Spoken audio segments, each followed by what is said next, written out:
Get ready to hear the truth about America on a show that's not immune to the facts with your host, Dan Bongino. All right, welcome to the Dan Bongino Show. Producer Joe, how are you today? Oh, and the fun continues. It just doesn't end, Joe. And now it's coming from people, people at a network I do work for. I'm not a paid contributor over there at Fox, but now I get a guy at Fox taking a shot. I can't believe it. It just it never ends, folks. It is really incredible. Really. I mean, what are you going to do? What are you going to do? We don't even have. Remember we used to use that one a lot? Yeah. What are you going to do? Oh, boy. All right, folks, I got a lot to get to today. It's just that, you probably tell them a little. It's just that it never stops. The attacks never end. If you're a conservative, God forbid you have a different viewpoint, you are, you're supposed to shut up at all points and never open your mouth again, because that's what liberals want. And I got a lot on that today. All right, today's show brought to you by our buddies at Brickhouse Nutrition. They've been with me from the beginning, one of our original sponsors. They've got some great products over there. I spoke yesterday about my favorite foundation, a really terrific product. Creatine's been a great product, been around for a long time, but Brickhouse Nutrition, they added to it. It's like having 2 gas tanks in the gym. Creatine's your first, but they added some ATP. Creatine plus ATP. It's a great product. I encourage everybody who tries it, take the mirror test. It means try it, take a snapshot of yourself, a mental one. You have to go taking photos or anything. Take a mental snapshot of yourself, what you look like in the mirror, and then 7 days later, give it a chance to work. And I think you'll be pretty impressed. It's really good stuff. It's called Foundation by Brickhouse Nutrition. They have another great product too, Dawn to Dusk. It's one of the best energy products on the market for those of you having a hard time getting through these really busy times and tough days. Dawn to Dusk is a great way to get through it. It's a 10-hour energy pill. Works great. Really appreciate if you give their products a look. BrickhouseNutrition.com/Dan is the website. That's BrickhouseNutrition.com/Dan. Go check out their products. They've been a sponsor with me from the beginning. They have really great stuff, so I appreciate them being on board. All right, folks, the McCarthyism's in full effect. This is where we are now. Yeah. Remember Joe, the old Joe McCarthy? That means it's not really a great analogy because it was different historical times, but it's a term the left has used against us for a long time, as many listeners have indicated to me. But understand that this is what's happening right now. There is an ongoing effort to shut every conservative voice up right now. I got Howie Kurtz at Fox now coming after me from an appearance I did on Tucker, saying that somehow I suggested somehow that these students who were speaking out didn't have the right to speak. I don't know what to say, folks. This is a media critic, Howie Kurtz, who apparently did not even watch the media portion that he's trying to cover. I know, Joe's giving me the look like, is this a real story? I'm not kidding, folks. It's up at Mediaite right now. Howie Kurtz denounces Fox News guest for comments on Parkland shooting. He's insinuating that I said at any point that these kids who were traumatized by this should not be allowed to speak. Did he listen to my show? Did he listen to the show I was even on? What I know. I'm thinking the same thing, Joe. What is this? I wish we had a ditto cam for that one. What are you even talking about, Howie? You're a media critic. That is not what I said.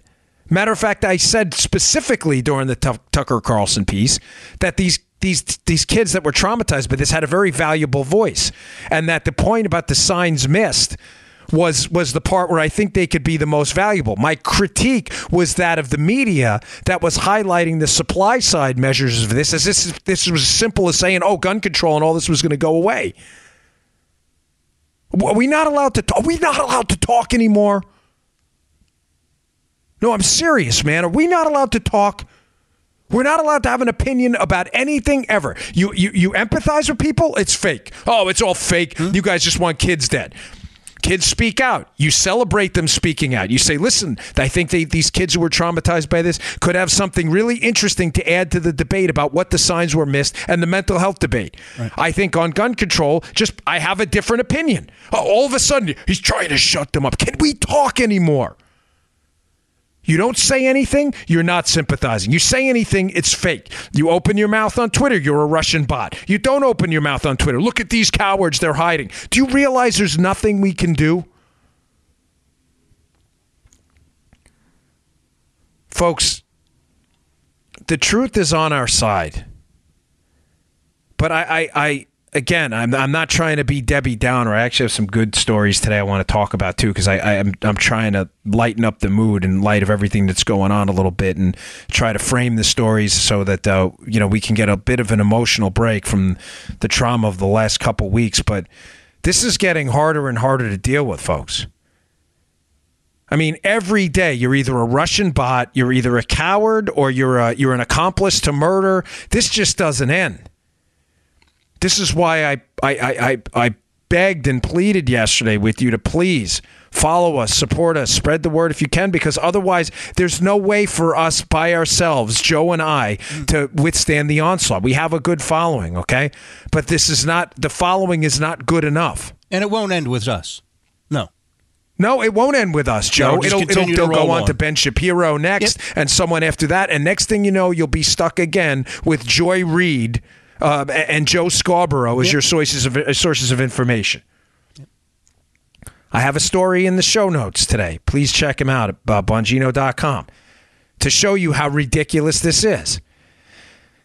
That one of the, because now, Joe, the new line by the left, if you speak out, if you say anything that doesn't toe the line right now, if you say anything at all, you are now a Russian bot. Interesting. An article up at the show notes today. Who was one of the favorite targets of Russian bots and retweeted her stuff often? Joy Reid at MSNBC. I didn't use that name just haphazardly. Is Joy Reid of MSNBC, is she a Russian bot too? So that was one of their favorite targets for retweets to get their information out. Is Joy Reid a Russian colluder? What about Michael Moore, who showed up at a rally that's now strongly believed to have been promoted by Russians who were interested in sowing chaos? Michael Moore of far left liberal fame, Michael Moore with all those movies that he did. Is he all of a sudden, is he a Russian bot too, or is it just conservatives? What about the Clintons, who now, we found out over the course of this Uranium One investigation, took millions, hundreds of millions in speaking fees from people associated with deals involved with the transfer of uranium to the Russians? Are they Russian bots too? Folks, do you understand this is not going to end? I need you to fight. This is a call to action for you to please fight back. Follow us. Spread the word. Spread the word about the show if you choose. I'm not pressuring anybody, but this is getting bad, and it's going to get worse. They see the strategy, and you know what they do, Joe? Yeah.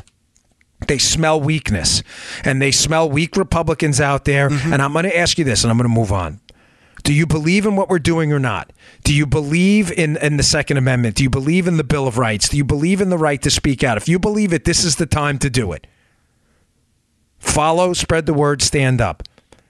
If you're afraid of losing friends on Facebook and Twitter and other forums on speaking out, folks, we're losing the country. Please, I'm humbly asking for your help. We need it. Please spread the word. Okay. A lot going on. Let's get to a different story for now. Here's the bottom line. There's a Holman Jenkins story in the Wall Street Journal. It's very good, and it's about John Brennan, the former CIA director's potential pressure on the FBI, how this could be a story to initiate an investigation. Now, for those of you who listen to the show, you know it's a really big deal because the Central Intelligence Agency, as I said, does not have a law enforcement mandate. They cannot go and arrest people. Joe didn't know. A lot of people don't know that. The CIA, they're not cops. They're not law enforcement officials, okay? They're not police officers. They don't have arrest powers. They are intelligence. They are an intelligence gathering entity. Now, Brennan goes and briefs Harry Reid in August of 2016. This is important. John Brennan, the CIA director under Obama, briefs Democratic Senator Harry Reid in August. Some of the information then makes it into a letter from Harry Reid to the FBI requesting a criminal investigation. Because remember, the CIA can't do that. Where does the information come from? Well, a lot of that information was in the dossier. Why is this interesting, and what's wrong here? What's wrong is that John Brennan later says in a hearing, I believe in December, that he doesn't know anything about the dossier, that he's unsure of the details of the dossier, to be more precise. Well, how is he unsure of the details if the briefing information that he gives to Harry Reid all of a sudden makes it into a letter where some of that information about the dossier appears in the letter in a request to investigate? I've told you this is the next shoe to drop. This is very suspicious material here. The CIA should not be pressuring people, especially the FBI, to engage in law enforcement operations unless there's some significant, hey, listen, we got an intelligence feed on a potential terror attack. There may be a need to make an arrest, of course. But against political opponents, this is very strange. So John Brennan, a former CIA director, is running for the hills. But Jenkins brings up an interesting point. I had said the other day, and some other outlets picked it up, Joe. I don't know if you noticed. I saw it on Hannity, and Limbaugh picked it up too, how the indictment of the 13 Russians is curious, because for all the talk in the indictment about the involvement in the election by the Russians in an attempt to meddle, for all the talk about that, folks, they don't actually charge the Russians with donating or making financial contributions in a way to distort the election. They don't charge them with that.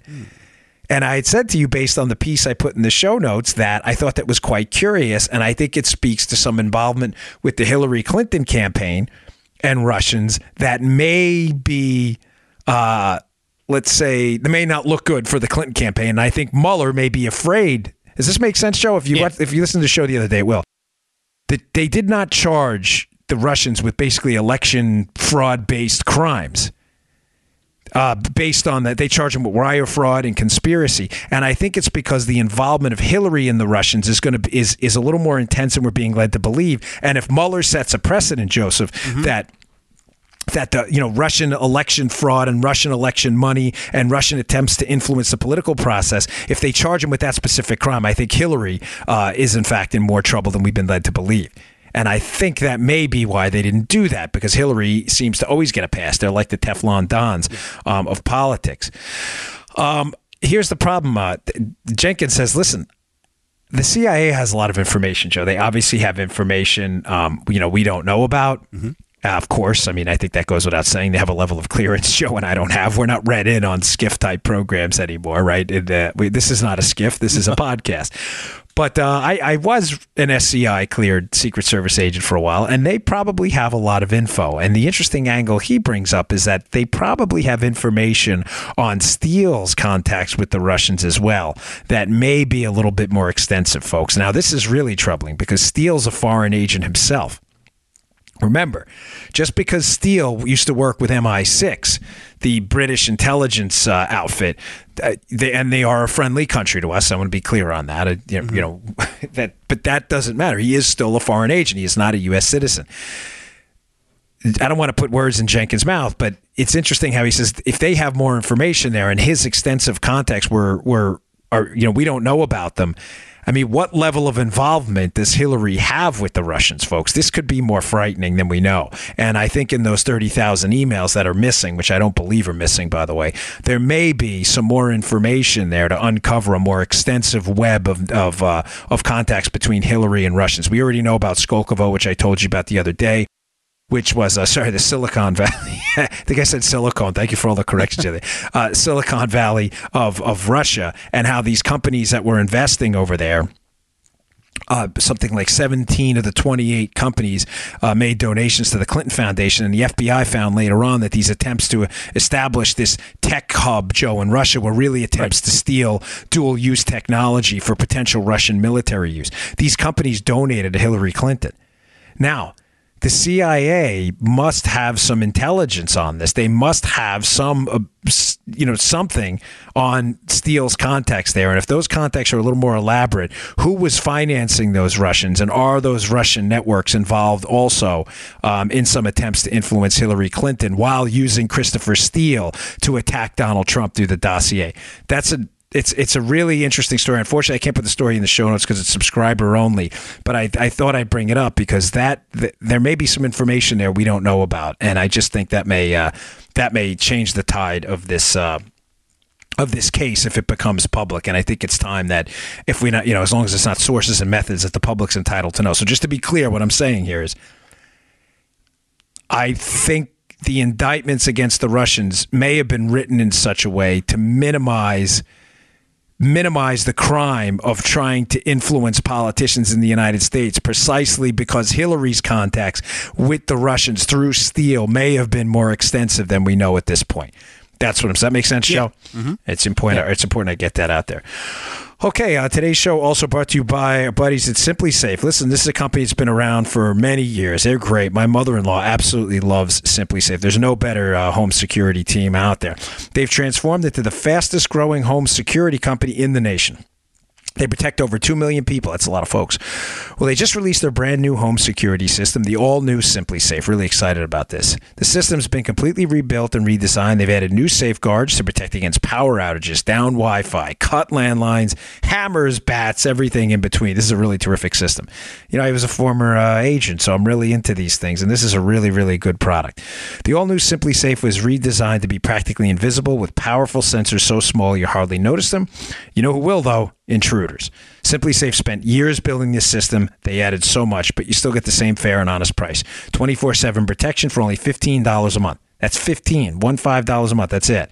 And there's no contract. These guys are great. You know, I talked to them on the phone, Joe. And the reason they don't do contracts is they don't need them. People love it so much. Yeah. They go with Simply Safe and they never go away. So, but you don't need a contract with them. It's smaller, faster, and stronger than anything they've built before, but supply is very limited. Visit simplysafe.com/Bongino now to order. That's simply SIMPLI safe.com/Bongino to protect your home and family today. Simplysafe.com/Bongino. Go check them out. These are really good. It's a really good company, folks. We appreciate you supporting the sponsors there. Okay. Another thing I want to talk about. This is a great piece I will have in the show notes from the Washington Times. Joe, it's back again. You're going to be like, please, Dan, we can't. Why do we have to do this again? We have to because you know how these things work. Yes. They continue to creep. Remember this story about Obama being a deficit cutter we used to address all the time? Yeah. So much so even some of the listeners were like, all right, we get it. It's happening again, folks, because the Democrats want to paint Obama as some big deficit and debt cutter, and they want to paint the Trump team. I know Joe's shaking his head like, really? Is this thing coming back? It is.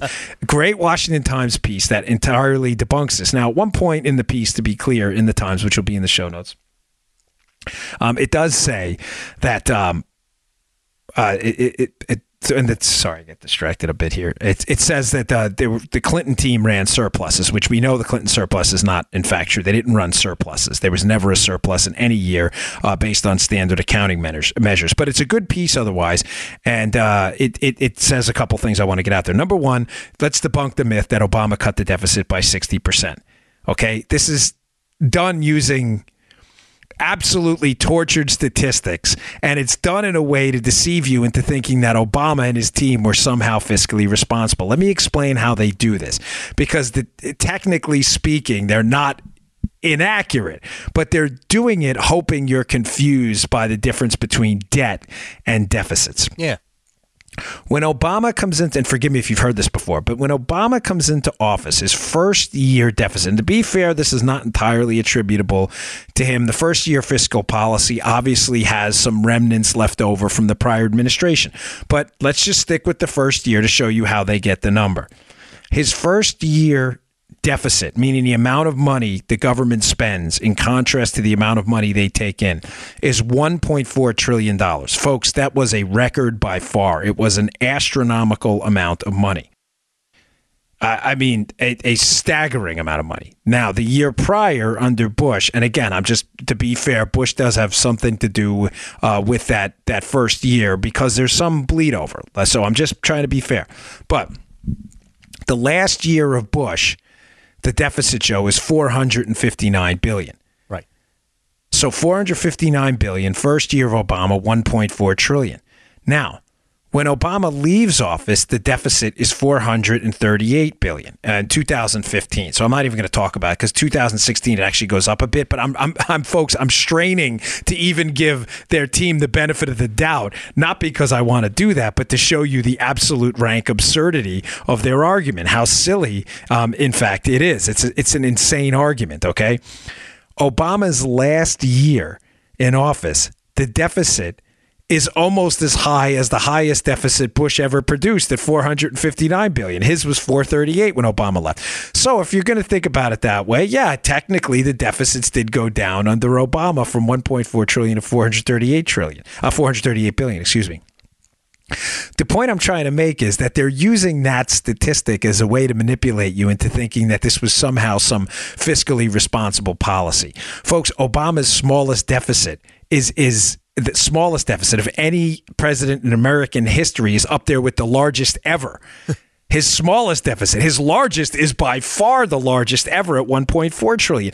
But it requires you to understand, or I think they're trying to manipulate you. They're trying to confuse you by saying that he's a deficit cutter, to insinuate that he's fiscally responsible, when Barack Obama is, in fact, the president responsible for the largest accumulation of debt in American history. There's not even a close second. Obama accumulated between $9 and $10 trillion in debt over the course of his presidency. It's a staggering number. Staggering. There's not even a close second, folks. Now, the debt is the accumulated debt over time. If I owe $50,000 on a credit card I've been using for 10 years, that's the debt. But if next year I take in, say, $100,000 in revenue and spend $150,000, my next year deficit, accounting deficit, is $50,000. So they're using this 60% number to insinuate that there was some kind of fiscal responsibility. Now, having said that, folks, I am not absolving in any way Republicans of their role in running up big deficits. The deficits were quite low in some of the years of the Clinton presidency. They almost balanced the budget in one of those years, as a matter of fact. Almost. They never did. I'm not saying that. I'm simply saying to you that media outlets' attempts to propagandize you by insisting that he was some kind of a massive deficit cutter, and therefore his budgets and his zeal for enhanced government spending were somehow a form of fiscal responsibility, are utterly outrageous and completely ridiculous. So please don't buy that nonsense, and read the piece in the Washington Times for some comparison so you can see the numbers yourself. You don't have to take my word for it. I actually I hope and pray, you don't go and seek out other sources of information too. But that's how confident I am that this stuff is complete garbage and bunk. Okay. Another thing, thanks to a listener out there, I had spoken about an article, I don't know, 2-3 shows ago by Jonah Goldberg. And it turns out it was at Town Hall, not National Review, but it's a really good article. It'll be at the show notes today, and I really encourage you to read it. Remember the article, Joe, we discussed about the war on smoking? Yeah. And how the federal government and the industries out there and that and basically American interests that wanted to get you to stop smoking were very successful because they understood smokers, and they understood everybody had a smoker in their family, and they understood how to talk to them. And I suggested to you that in the Goldberg piece, one of the good takeaways from it is that the left is going to fail on the gun issue because they make no attempt to understand us ever. They just don't know gun owners. They don't know the language. But, people had a mom, a cousin. Goldberg, someone found the piece. It's a really good piece. I encourage you to read it. It'll be at the show notes. Thank you to the listener who sent it in, but that'll be in there. I didn't mean to spend a lot of time repeating a story I already talked about, but it's a good piece about the psychology of getting people to move in a direction and how to get people to do things, and how I think this gun control debate, and I'm using air quotes because there's not a debate, as you've seen, it's just an effort to silence the rest of us, is going to fail because they're not interested in what we have to say. They're just interested in shutting us down, as you've seen with all this Twitter stuff going on and all this other, it's wearing me down, folks. It really is. It's just total nonsense what's going on. All right, another important story, because the liberals are celebrating over this, and the redistricting debate is coming about again. The redistricting, there's a Pennsylvania. You may have heard the story in Pennsylvania where the Democrats overturned because they're elected judges, and Democrat elected judges basically overturned the Pennsylvania congressional map to make it more favorable to the Democrats. Now, you may say, well, the legislature in Pennsylvania made it more favorable to Republicans. Okay, you may not like that, but that's what the law dictates, Joe. The legislature draws up the maps, not the courts. I think this case may go to the Supreme Court eventually. We'll see. There is a redistricting case, ironically, I was involved in, that's headed to the Supreme Court. But I just wanted to explain to you quickly, for your liberal friends who talk about this, that the redistricting problem and the Democrats' argument about not having political representation is a function of their own choices. Now, yes, does gerrymandering exist? Of course it does. Absolutely. Do Republicans, when they're in power, try to get more seats at the state and federal level by carving up lines? Of course. Do Democrats do the same thing? Of course. I mean, it happens all over the place. Now, I'm just trying to explain to you, though, that the disadvantages of being a Democrat right now have more to do with geographic concentration than anything. Here's what I mean by that, folks. Republicans tend to spread out a little bit. They spread out between urban, suburban, agricultural type communities. They tend to live in geographically different spaces. Democrats, of course, we're not talking categorically, but Democrats don't, Joe. Democrats tend to concentrate in places like big cities. Yeah. So what winds up happening? The concentration of Democrats gets quite intense.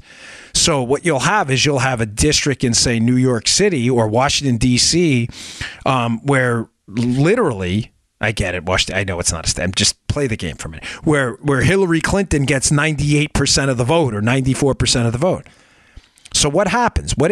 Joe, this is not complicated math, but 51% is enough to win, correct? Yeah.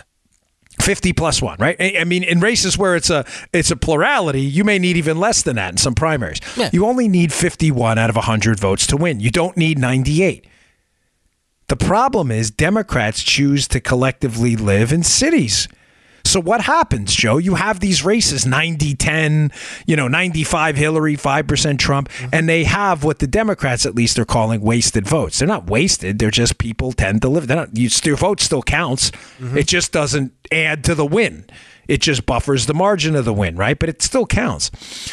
The Democrats are suggesting that these wasted votes are somehow a result of Republican gerrymandering and packing them into districts. But yes, some of the lines have something to do with that. But folks, there's simply no way if you're a Democrat in Manhattan for Republicans, if say the Republicans take over New York, there's just going to be no way to carve up Manhattan in a way to significantly make a difference. You may get one Republican seat out of it, Joe, but you get what I'm saying? There's just not enough Republicans in Manhattan for you to slice a building in half and say, you guys on the left side. It's just not going to work. The concentration of Democrats and what they call the wasted votes is too intense. Republicans spread out a little more. So whereas Democrats are winning seats 95-5, 90-10, Republicans are winning seats 52-48. 55-45, and they're just barely getting by. But it gives them a number of more seats because the way they're spread out. Does that make sense? Yeah, sure. So I'm not suggesting again that there's not a partisan interest here in carving up districts in a way to benefit either party. That's not what I'm saying at all. I'm just telling you that the majority of the problem, even if you were to engage in a massive countrywide redistricting, Democrats, it's where you live. I mean, I'm not telling you to move out to increase your political or decrease your political clout. I'm just saying as a result of your decisions, you're having a tougher time representing yourself outside of the big cities. Right. It's just going to, I'm telling you, you hear it on this show first. We tend to focus on issues here I think you may not see that much in the mainstream media, but I'm sure are going to filter their way into the conversation. Be very careful about the talking points. Oh, it's all Republican gerrymandering. Listen, one, Democrats gerrymander. Two, that's the takeaway. They gerrymander too. I've seen it in Maryland. I was a victim of it. Lost a congressional seat by 1 point that was held by a Republican before they gerrymandered it by what did he win by 20 points, Roscoe Bartlett, and then they put a bunch of Montgomery County Democrats in the district, and the district was lost. So I've been a victim of it. But secondly, yes, partisan carving up of districts happens on both sides. But number two, the Democrats are concentrated in ways Republicans aren't, and it's almost impossible for them to spread their influence. You can't move a guy who lives in Manhattan to a district in Staten Island. You can't do it. There's just no way. They're not contiguous. It's impossible to do. That's why they're having the problem. It's important you understand the distinction there. All right. I got a couple more good ones today, so don't go anywhere. Some optimistic stories, finally. Hey, last one today. Today's show also brought to you by our buddies at GoTenna. Have you tried this out yet? This is super cool. If you guys are, and ladies out there, are campers, outdoors types, you just like to be prepared. Here's a good one. You live in a hurricane zone like I do where communication networks go down. This is the coolest product. When I originally saw it, I was blown away. It's called GoTenna. Like antenna with a go. GoTenna. GoTenna. And I looked it up. I thought, I have got to get me one of these. This product is terrific. GoTenna Mesh. It's a tiny but mighty device. It pairs with any smartphone to enable the first 100% off-grid, mobile, long-range, consumer-ready mesh network. In other words, your Wi-Fi goes down, your cell network goes down. You got a GoTenna, your buddy's got a GoTenna, you're out there in the woods, you guys can communicate, you can text. This is super cool, this product. It sends text and GPS locations immediately and automatically, privately one-to-one, or to groups, or as public shouts, without any cell service routers, towers, or satellites. This thing is awesome. Perfect to maintain connectivity and create a backup network when off-grid exploring, traveling internationally. That's a good one. You don't want to pay for the cell service internationally. Get yourself a GoTenna. You and your kids. It's great. Or emergency situations where power and consequently cell service is unreliable and unavailable. It's a revolutionary technology. It's the first company of its kind to use phones to communicate without that kind of backup, the cell, internet, or satellite service. The future is now. It's compatible with any iOS or Android device. Helps you leverage the smartphone you already have in your pocket. Whether you're outdoors, emergency circumstances, whatever it may be, GoTenna is vital where cell service or Wi-Fi is unavailable, unreliable, even unaffordable. Folks, it's a really good product. Go check it out. Promo code DAN35 for $35 off at GoTenna.com. That's GoTenna.com. GoTenna.com. Promo code DAN35. Check it out. It's a really cool product. All right, some good news. So let me see. Keep posting your hosting of the meeting. Oh, I'm getting I'm getting so many emails and texts. It's like overwhelming. Joe, I'm sorry, by the way, to torture you today in the show. Okay. So, folks, Joe is one of the finest, producers here in the business, but I have tortured him on today's show. You may sense it throughout the show. It's been rough. So my sincere apologies. Everybody tweet Joe at Joe Haas with a Z1 if you like the show and thank him for doing about 2 hours of edits on today. It's been kind of tough, yeah. Oh, poor guy. He's like taking notes. I'm like, Joe, please, that one, this one, that one. All right. It's good news, folks. Council of Economic Advisors released their growth forecast. This is really, really good news. And it looks like everybody's starting to come around to the new growth reality that what the left calls secular stagnation. In other words, this was a theory that let me explain this the right way, because if you don't get this, you're not going to understand a lot of the left's not rhetorical nonsense in the games they play. The left at the end of the Obama administration was desperate to explain away the paltry growth rates. Just to be clear, folks, Obama's growth rates during his time in office, measured by GDP, were some of the lowest in history. Matter of fact, he's the first president in American history to not reach 3% growth in any year of his presidency. Those are troubling numbers. The left needed an excuse, so they started a bandy about this theory of secular stagnation. Secular stagnation was a far left liberal economic talking point. And the idea, Joe, was that, well, you know what, this is the new normal, low economic growth. And the gist of it being everything that's been invented has been invented. And this may just be the way 1% and 2% may be the new normal for the future. By the way, that's not Barack Obama's fault. That's them saying it, not me. Yeah. Just so we're clear, bud. Now, interesting. Trump's only in office a year. Council of Economic Advisors comes out and says, hey, growth for 2018, Joe, looks like 3.1%, which kind of says to the secular stagnationists, no thanks, have a nice day, but thanks for playing the game. Not to mention, Joe, it also says we may be looking at 3.1% through 2020. Now, my opinion, folks, I think after the tax cuts, I think that's a low number. I think we could hit 3.5. Now, remember, remember the rule of sevens for you finance people? Yeah. You know, your investments double in 10 years. That works for economic growth as well. At 3.5%, in 20 years, the real economy would double. If we can hit 3.5% in our lifetimes, I'm 43. By the time I'm 63 years old, you will be looking at a real economy that doubled. I mean, what's the average median income? $45,000, $40,000 or something? If the economy were to, in fact, double, the median income would be $90,000, $80,000 in real money in today's dollars, folks. This is impressive. Now, they're forecasting 3.1 in the report, but I think it could get higher. If we can keep this going for a good, strong period of time, again, in our lifetimes, we could be looking at an even more vibrant, robust economy. I think there's a good reason to smile. The Council of Economic Advisors, is everything they say gospel? No, of course not. But I think the fact that the secular stagnationists, everything that's been invented has been invented and the government's going to be the source of growth in the future, right. I think we can finally start to put some of them out to pasture their theories and say, hey, listen, guys, really, this is obviously garbage and nonsense. Now, corresponds with another Rasmussen poll, which I'll put in the show notes today. I'd like you to take a look at, where Trump approval has now popped to 48%, folks. Now, you may say, well, figures are relative. What was Obama's at this time in his presidency? Obama's was 45. So, folks, the arguments about Trump, how he's, his approval is historically low and people can't stand Trump, are not really based in reality. Now, I'm not a big believer in the polls anyway, because obviously they failed horribly during the Trump election, Joe. But I find it interesting that even the polls the liberals are trying to use are so dramatically skewed that they're painting a really ridiculous and unnecessarily bad portrait of where Trump stands. Yeah. Now, to be clear what I think this is about, I think this has a lot to do, folks. This has a lot to do with the fact that people are actually seeing the results in their own paychecks. It's very difficult. We saw this with the Reagan years. Yeah. When you engage in a tax-cutting program, now, if we can accompany it with government spending, it'd be even better. But one of the things about government spending that government spending cuts and government spending in general that doesn't have a hugely positive effect on approval ratings is it's not seen as real money sometimes.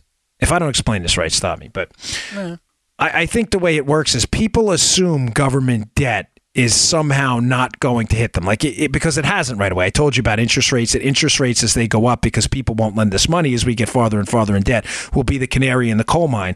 But the reality is, Joe, they haven't yet. I mean, interest rates are still very low. Matter of fact, they're historically low, and people aren't going and getting car loans at 19%. They're not getting mortgages at 15%. And I don't wish that to happen. I think it's going to, sadly, if we don't get our spending situation under control. But the point I'm trying to make, Joe, is that it hasn't hit people in the wallet. So people, it's not going to affect approval ratings as much as it should because people don't see an instant impact from it. Does that make sense? Yeah. With tax cuts, and we saw this in the Reagan years when he cut the top rate from 70 to 28%, people saw immediate income effects in their own paychecks. You're seeing that now with people getting bonuses, with people getting raises. This is really dramatic stuff. And I think that's what's leading to this corresponding bump in Trump's approval ratings. And if we can continue the economic growth, as James Carville is alleged to have said to Bill Clinton once, it's the economy, stupid. I think the Democrats are going to have a really difficult and hard time combating the Trump economic powerhouse that's been created since the secular stagnationist and the Obamaites have left office. They're going to have a really tough time explaining it away. I mean, what are you going to say to people if they get a job at $70,000 and $80,000 a year and they were working for $40,000 and $50,000 before? What are you going to say to people if they get a $2,000-$3,000 bonus? What are you going to say to people if they get a promotion? What are you going to say to people when their kids get a job? Are you going to continue with are you going to be the crumbs and collusion party forever? I mean, is that going to be your Democrat campaign slogan for 2018 and 2020? Crumbs, economic crumbs. This is all crumbs. Thousands of dollars is not crumbs. Collusion. Is this the best you've got? Folks, I think they're in a lot of trouble if they continue this stuff. I don't think there's a viable path forward electorally. Remember, Reagan won 49 states. The only state he lost in re-election was Minnesota, which was Mondale's home state. And he only lost that state by a couple of thousand, I think it was 3,000 votes. Because his economic plan was so popular. He won Maryland, New York, California. So the economy, and I'm not giving Democrats advice. I'm just saying, if this is going to be your campaign plan going forward, good luck. That is a complete loser. All right.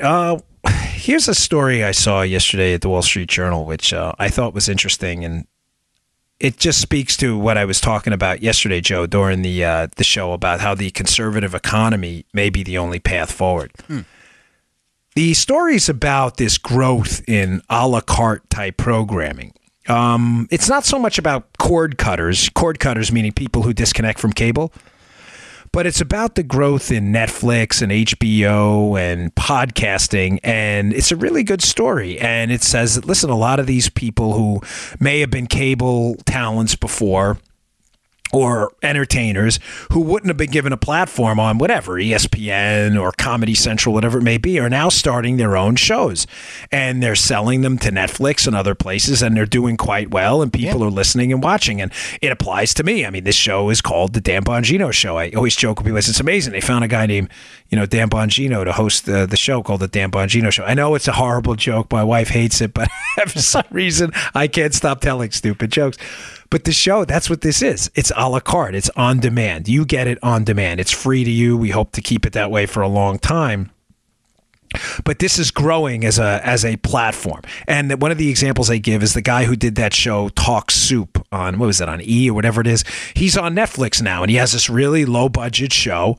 That's him talking about it, not me. And he said at one point, he jokes, he goes, if we're not the lowest budget show on Netflix, I'd be astonished. But the show apparently does pretty well. I don't know the guy's name. It doesn't really matter.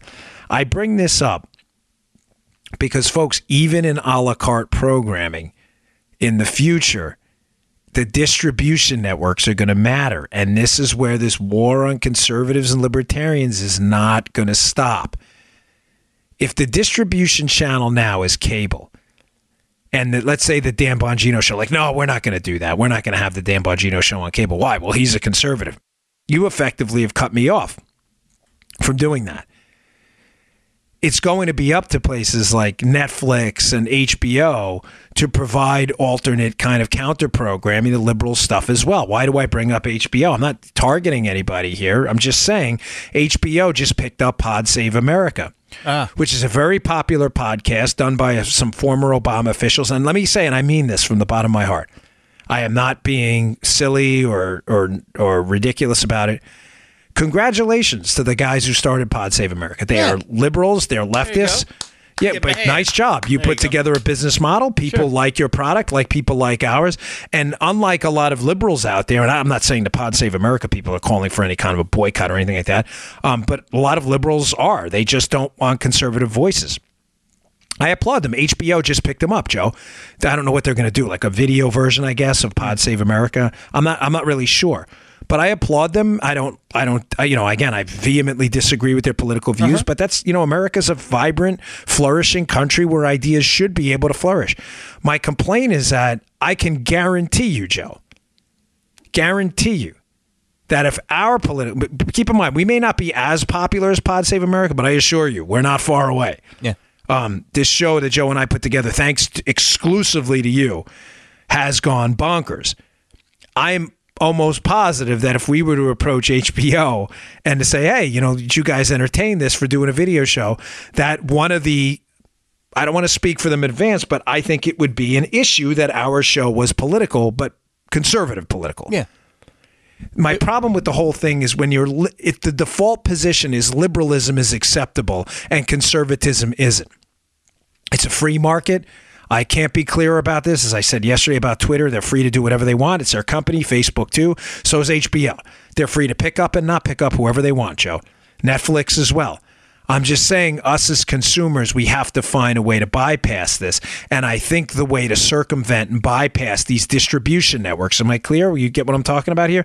Netflix and others in the future is going to be to go to subscriber-only models that are funded by you, and you go and pick out what you want. You go to NRA TV, you go to Bongino.com, you go to CRTV, and you pick out the programming you want, and you pay for the program. It's the only way to put it on. If I could do it for free and was independently wealthy, I'd be more than happy to do it.